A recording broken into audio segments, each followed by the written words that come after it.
wasu fina-finan Indian Hausa na musamman daga kamfanin Algaita da kuma Sultan, masarauta sai kuma ƙarfin fansa, sannan da akwai jarumtaka sai kuma bataliya.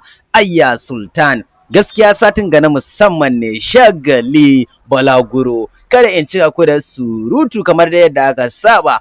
Domin samun waɗannan fina-finan Indian Hausa kai tsaye ka kwamushe suka suburbuɗe suka mazge su akan wayarka ba tare da ka sha wahala ba, to hanya ɗaya ce tal sauƙaƙƙiyar hanya ta shiga group namu na BIP.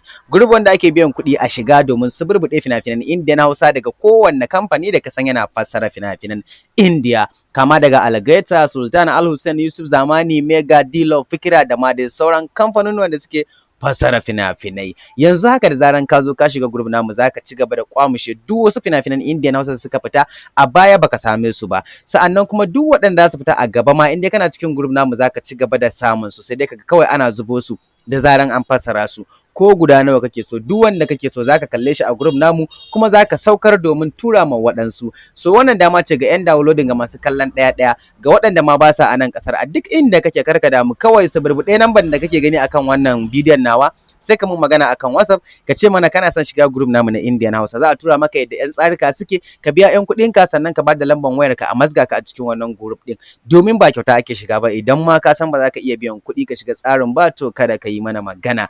Gaskiya wannan tsari ne na musamman.